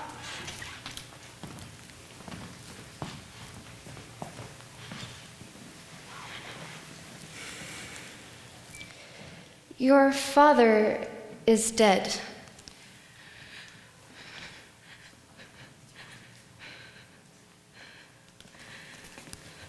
And what will you do now? How will you live? As birds do, Mother. What? With worms and flies? With what I get, I mean, and so do they. Poor bird. Thou'dst never fear the net nor lime, the pitfall nor the gin. Why should I, Mother? Poor birds they are not set for. My father's not dead. That's all you're saying. Yes, he is dead. How wilt thou do for a father? Nay, how will you do for a husband? Why, I could buy me 20 at any market. But then you buy him to sell again. Thou speak'st with all thy wit, and yet I faith with wit enough for thee. What, was my father a traitor, Mother? Aye, that he was. What is a traitor? Why, one that swears and lies. And be all traitors that do so? Everyone that does so is a traitor and must be hanged. And must all be hanged that swear and lie? Everyone. Who must hang them? Why, the honest men. Well, then liars and swearers are fools. For there are liars and swearers enough to beat the honest men and hang up them. Now God help thee, poor monkey. But how wilt thou do for a father? If he were dead, you weep for him. And if you would not, it would be a good son that I should quickly have a new father. Poor prattler, how thou talkst. Bless you, fair dame. I am not to you known, though in your state of honor I am perfect. I doubt some danger does approach you nearly. So if you will take my advice, be not bound here. Hence with your little ones. May heaven preserve you. I dare abide no longer. Whither should I fly? I've done no harm. But I remember now, I'm in this earthly world where to do harm is often laudable. To do good sometime accounted dangerous folly.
I'm dying are the best I've ever had.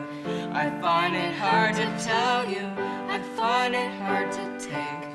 When people run in circles, it's a very, very mad world.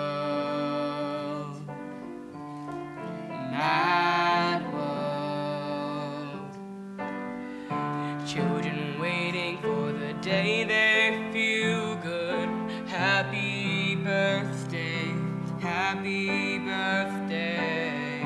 Make us feel the way that every child should. Sit and listen, sit and listen. Went to school when I was very nervous. No one knew me, no one knew me. Hello teacher, tell me what's my lesson? Look right through me, look right through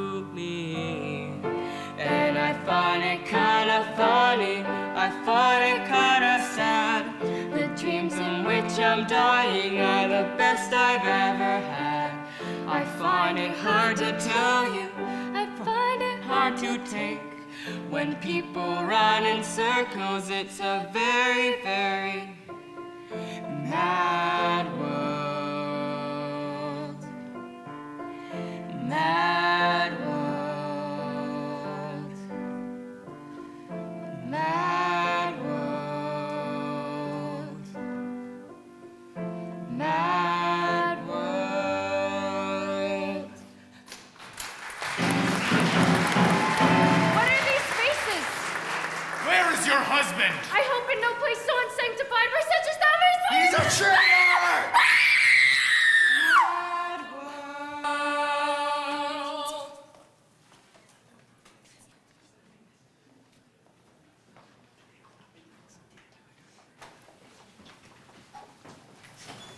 Let us seek out some desolate shade and there weep our sad bosoms empty. Let us rather hold fast the mortal sword, and like good men, bestride our downfall and birth them. What I believe, I'll wail. What know, believe. And what I can redress, as I shall find the time to friend, I will. What you have spoke, it may be so, perchance. This tyrant whose sole name blisters our tongues was once thought honest. I am not treacherous. But Macbeth is. I have lost my hopes. Perchance even there where I did find my doubts. Why in that rawness left you, wife and child? Those precious motives, those strong knots of love. Without leave-taking, I pray you, let not my jealousies be your dishonors, but mine own safeties. You may be rightly just, whatever I shall think. Oh, bleed, bleed, poor country. Great tyranny, lay thou thy bases sure, for goodness dare not check thee. Wear thou thy wrongs, the title is afeard. Fare thee well, Lord. I would not be the villain thou thinkest for the whole space in the tyrant's grasp, and the rich east to boot. Macduff, this noble passion, child of integrity, hath from my soul wiped the black scruples, reconciled my thoughts to thy good truth and honor. Devilish Macbeth by many of these trains hath sought to win me into his power, and modest wisdom plucks me from over-credulous taste. What I am truly is thine and my poor country's to command. Whither indeed, before thy here approach, old Sigurd with 10,000 warlike men already at a point was setting forth. Now we'll together, and the chance of goodness be like our warranted quarrel. Why are you silent? Such welcome and unwelcome things at once. 'Tis hard to reconcile. See who comes here. My countryman, but yet I know him not. My ever gentle cousin, welcome hither. I know him now. Good God betimes remove the means that makes us strangers. Sir, amen. Stands Scotland where it did? Alas, poor country. Almost afraid to know itself. Oh, relation too nice and yet too true. What's the newest grief? That of an hour's age doth hiss the speaker. Each minute seems a new one. Now's the time of help. Your eye in Scotland would create soldiers, make our women fight to doff their dire distresses. Be it their comfort, we are coming thither. Gracious England hath lent us good seaward and 10,000 men, an older and a better soldier, none that Christendom gives out. Oh, would I could answer the comfort with the like! But I have words that will be howled out in the desert air, where hearing should not latch them. What concern they? The general cause? Or is it a fee grief due to some single breast? No mind that's honest, but in it shares some woe, although the main part pertains to you alone. If it be mine, keep it not from me. Quickly let me have it. Oh, let not your ears despise my tongue forever, which shall possess them with the heaviest sound that ever yet they heard. I guess at it. Your castle! Your castle is surprised. Your wife and babe savagely slaughtered. To relate the manner whereon the quarry of these murdered dear had the death of you. Merciful heaven. My children too. Wife. Children, servants, all that could be found. And I must be from thence my wife killed too? I have said. Be comforted. Let's make us medicines of our great revenge to cure this deadly grief. He has children? All my pretty ones? Did you say all? Oh, hell, guys, all? Dispute it. Like a man? I shall do so. But I must also feel it as a man. I cannot but remember such things that were most precious to me. Did heaven look on and would not take their part? Sinful Macduff, they were all struck for thee. Not that I am, not for their own demerits, but for mine fell slaughter on their souls. Heaven rest them now. Be this the whetstone of your sword. Let grief convert to anger. Blunt not the heart, enrage it. Oh, I could play the woman with mine eyes and braggart with my tongue. But gentle heavens, cut short all intermission. Front to front bring thou this fiend of Scotland and myself. Within my sword's length set him. If he escape, heaven forgive him too! This tune goes manly. Come, go eat to the king. Our power is ready. Our lack is nothing but our leave. Macbeth is ripe for shaking, and the powers above put on their instruments. Receive what cheer you may. The night is long that never finds the day.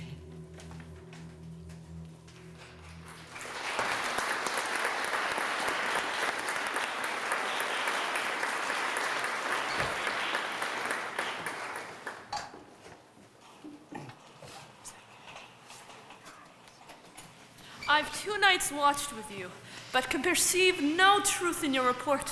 When was it she last walked? Since His Majesty went into the field, I've seen her rise from her bed, throw her nightgown upon her, unlock her closet to take forth paper, write upon it, read it, afterwards seal it, and return to bed. Yet all this while in a most fast sleep. A great perturbation in nature, to receive at once the benefit of sleep and do the effects of watching. In this slumbery agitation, besides her walking and other actual performances, what, at any time, have you heard her say? That, doctor, which I will not report after her. You may to me, and 'tis most meet you should. Neither to you nor anyone, having no witness to confirm my speech. Lo you, here she comes. This is her very guise, and upon my life, fast asleep. Observe her, stand close. How came she by that light? Why, it stood by her.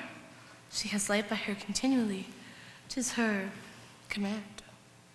You see her eyes are open. Aye, but their senses are shut. What is it she does now? Look how she rubs her hands. It is an accustomed action with her to seem thus washing her hands. I've known her to continue this a quarter of an hour. Yet, here's a spot. Hark! She speaks! I will set down what comes from her to satisfy my remembrance the more strongly. Out, damn spot! Out, I say! 1, 2. Why then, 'tis time to do it. Hell is murky. Fie, my lord, fie! A soldier and a feared. What need we fear who knows it, when none can call our power to account? Yet, who would have thought the old man to have had so much blood in him? Do you mark that? The Thane of Fife had a wife. Where is she now? What? Will these hands ne'er be clean? No more that, my lord, no more that. You mar all with this starting. Go to. You have known what you should not. She has spoke what she should not. That I am sure of. Heaven knows what she has known. Here's the smell of the blood still. All the perfumes of Arabia will not sweeten this little hand. Well. Pray, God, it be, doctor. This disease is beyond my practice. Yet I have known those which have walked in their sleep, who have died holily in their beds. Wash your hands. Put on your nightgown. Look not so pale. I tell you yet again, Banquo's buried. He cannot come out on his grave.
dark, 'cause you were there in front of me. I've been sleeping 1,000 years, it seems. Got to open my eyes to everything. Without a thought, without a voice, without a soul. Don't let me die here.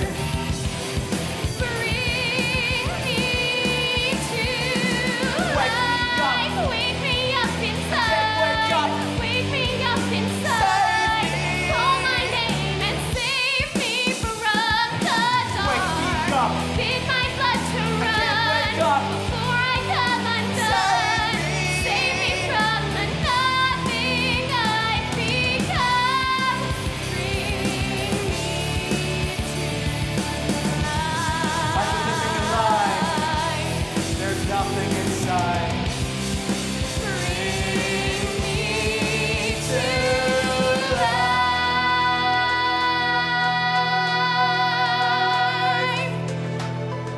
To bed. To bed. There's knocking at the gate. Come. Come. Come. Come. Give me your hand. What's done cannot be undone. To bed. To bed. To bed.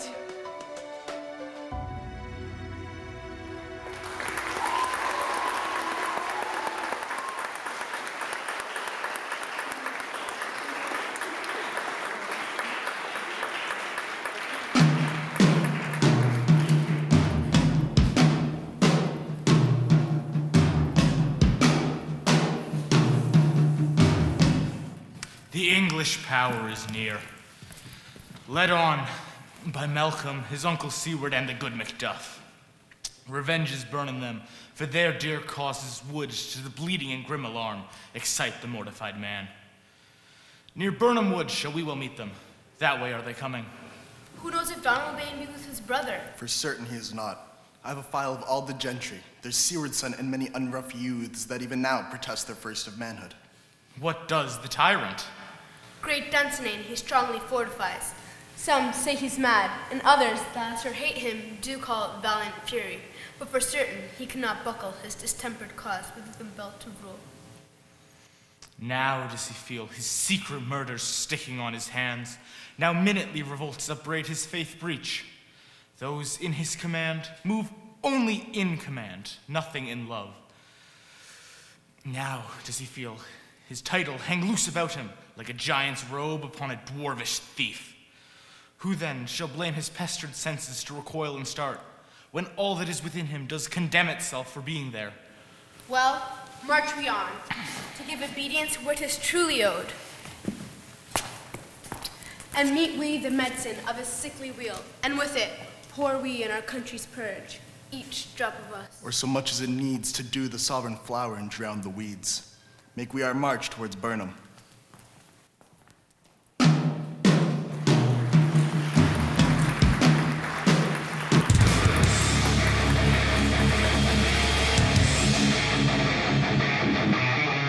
Bring me no more reports.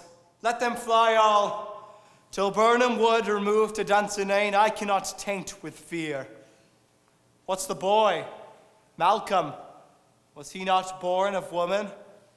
The spirits that know all mortal consequences have pronounced me thus. Fear not, Macbeth. No man that's born of woman shall e'er have power upon thee. Then fly, false thanes, and mingle with the English epicures. The mind I sway by and the heart I bear shall never sag with doubt nor shake with fear. The devil damn thee black, thou cream-faced loon.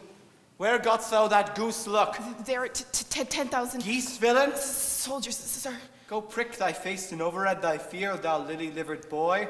What soldiers patch? Death of thy soul! Those linen cheeks of thine are counselors to fear. What soldiers, wayface? The English force, so please you. Take thy face hence. Seaton! Seaton, I say! This push will cheer me ever, or deceit me now. I have lived long enough. My way of life is fallen into the seer, the yellow leaf in that which should accompany old age, as honor, love, obedience, troops of friends I must not look to have, but in their stead, curses, not loud but deep, mouth honor, breath which the poor heart would fain deny and dare not. Seaton! What's your gracious pleasure? What news more? All is confirmed, my lord, which was reported. I'll fight till from my bones my flesh be hacked. Give me my armor. 'Tis not needed yet. I'll put it on. Send out more horses, scur the country around, hang those that talk of fear. Give me my armor. How does your patient, doctor? Not so sick, my lord, as she is troubled with thick-coming fancies that keep her from her rest. Cure her of that. Canst thou not minister to a mind diseased? Pluck from the memory of a rooted sorrow, raise out the written troubles of the brain, and with some sweet, oblivious antidote, cleanse the stuffed bosom of that perilous stuff which weighs upon the heart? Therein the patient must minister to himself. Throw physic to the dogs, I'll none of it. Come, put mine armor on! Give me my sword! Doctor, the thanes fly from me. If thou couldst, doctor, cast the water of my land, find her disease, and purge it to a sound and pristine health. I would applaud thee to the very echo that should applaud again. What rhubarb, senna, or what purgative drug would scour these English hence? Hear'st thou of them? Aye, my good lord, your royal preparation makes us hear something. I will not be afraid of death and bane, till Burnham Forest come to Dunsinane.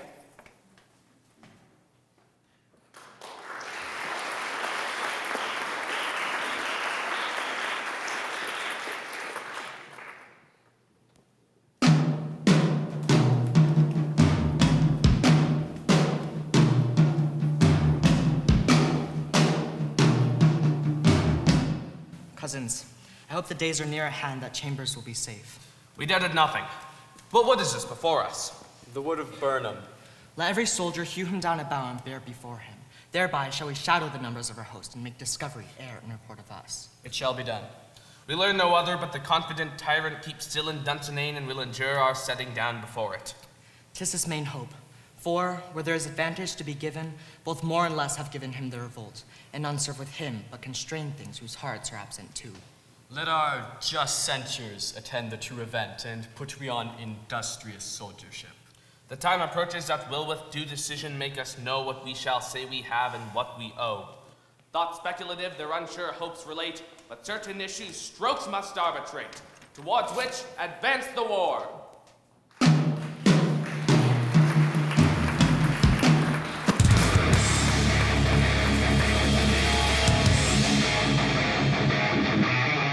Hang out our banners on the outward walls. The cry is still, they come! Our castle's strength will laugh a siege to scorn. Here let them lie till famine and the ague eat them up. Were they not forced with those that should be ours, we might have met them Darryl, beard to beard, and beat them backward home. What is that noise? It is the cry of women, my good lord. I've almost forgot the taste of fears. The time has been my senses would have cooled to hear a night shriek, and my fell of hair would at a dismal treatise rouse and stir as life were in it. I have supped full with horrors. Direness, familiar to my slaughterous thoughts, cannot once start me. Wherefore was that cry? The queen, my lord, is dead. She should have died hereafter.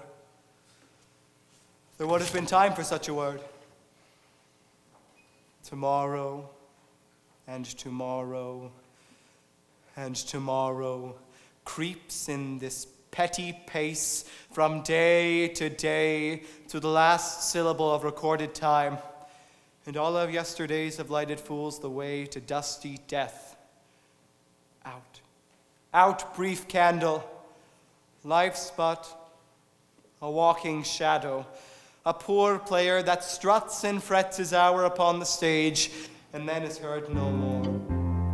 It is a tale told by an idiot, full of sound and fury, signifying nothing.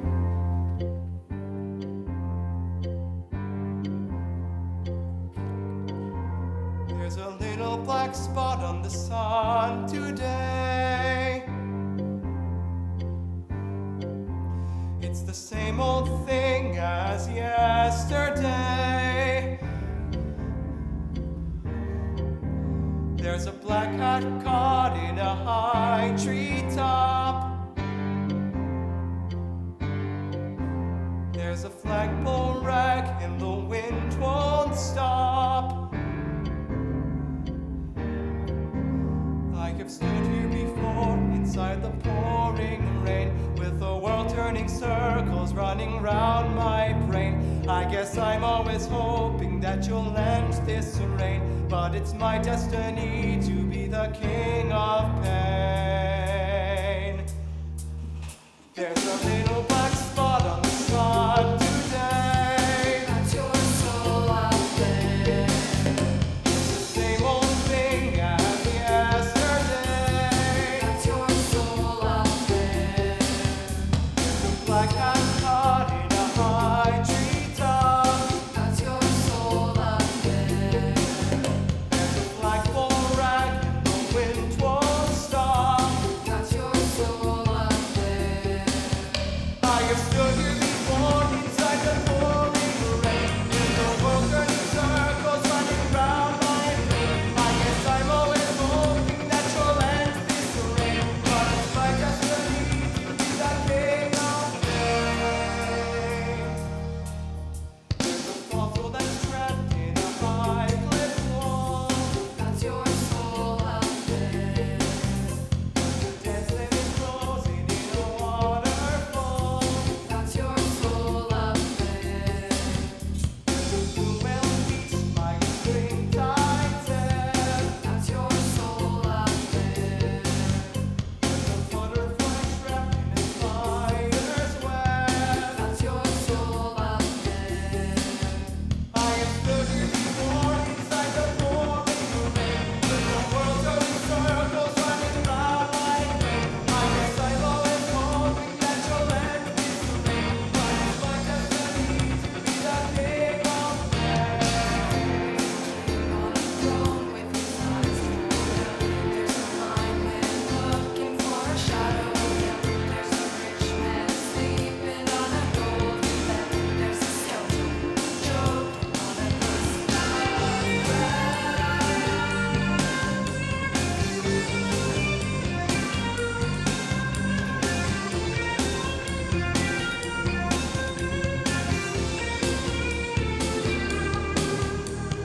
If I was torn by a huntsman's pack, that's my soul up there. Black winged gull with a broken back, that's my soul up there. Little black spot on the sun today. It's the same old thing as yesterday. I stood here before inside the pouring rain, the world turning circles running round my brain. I guess I'm always hoping that you'll end this rain, but it's my destiny to be the king of pain.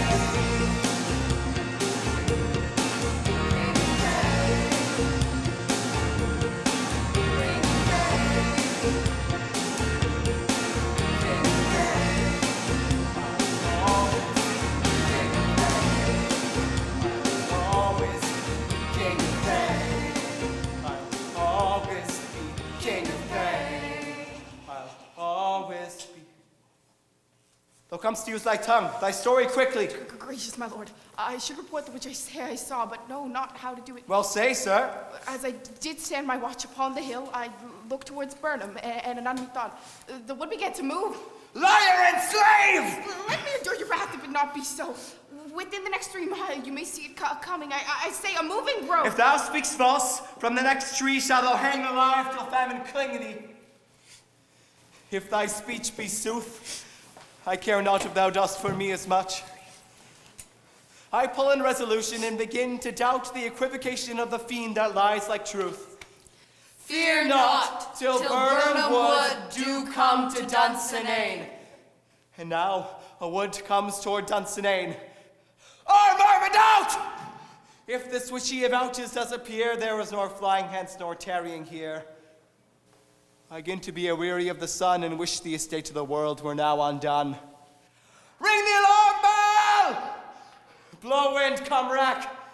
At least we'll die with harness on our back.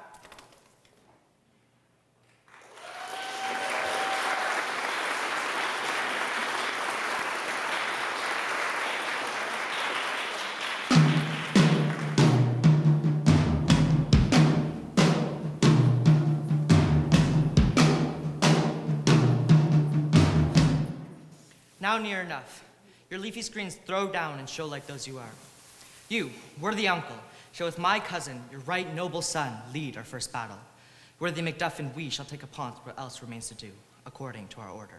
Very well. Do we but find the tyrant's power tonight, let us be beaten if we cannot fight. Make all our trumpets speak. Give them all breath, those clamorous harbingers of blood and death.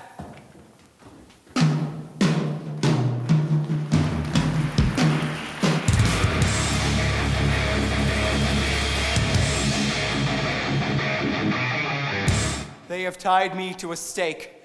I cannot fly, but bear like I must fight the course.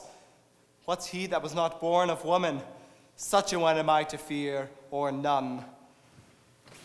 What's thy name?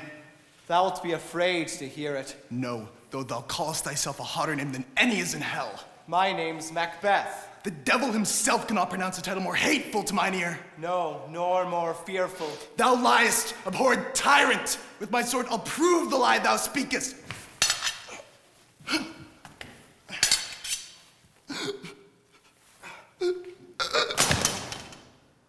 Thou wast born of woman. But swords I smile at, weapons laugh to scorn. Brandished by man, that's of a woman born.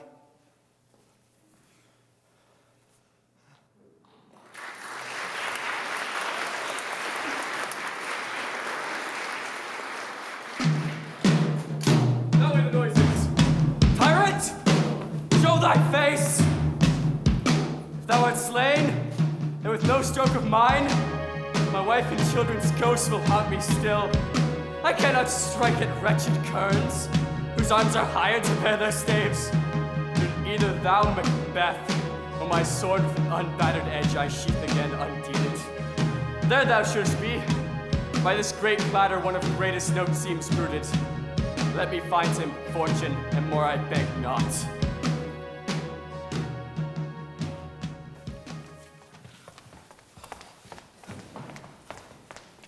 This way, my lord. The castle is gently rendered, the tyrant's people on both sides do fight, the noble thanes do bravely in the war, the day almost itself professes yours, and little is to do. We have met with foes that strike beside us. Enter, sir, the castle.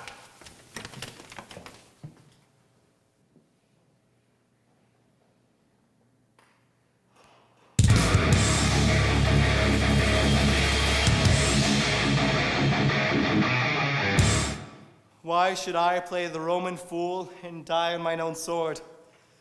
Whiles I see lives, the gashes do better upon them. Turn. Hellhound, turn.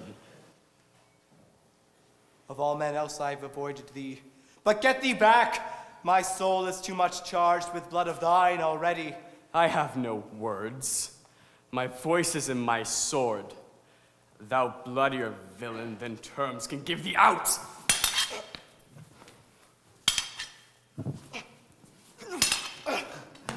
Thou losest labor, but as easy mayst thou the entrenchant air with thy keen sword impress, as make me bleed. Let fall thy blade on vulnerable crests. I bear a charmed life, which must not yield to one of woman born. Despair thy charm, and let the angel whom thou still hast served tell thee, Macduff was from his mother's womb untimely ripped. Accursed be that tongue that tells me so, for it hath cowed my better part of man. And be these juggling fiends no more believe that palter us in a double sense, bring the word of promise to our ear, only to break it to our hope. I'll not fight with thee. Then yield thee, coward, and live to be the show and gaze of the time. We'll have thee, as our rarer monsters are, painted upon a pole, and under it, here may you see the tyrant I will not yield to kiss the ground before young Malcolm's feet, and to be baited with the rabble's curse. Though Burnham would be come to Dunsinane, and thou opposed, being of no woman born, yet I will try the last. Before my body I throw my warlike sword. Lay on, Macduff, and damned be him that first cries, hold, enough!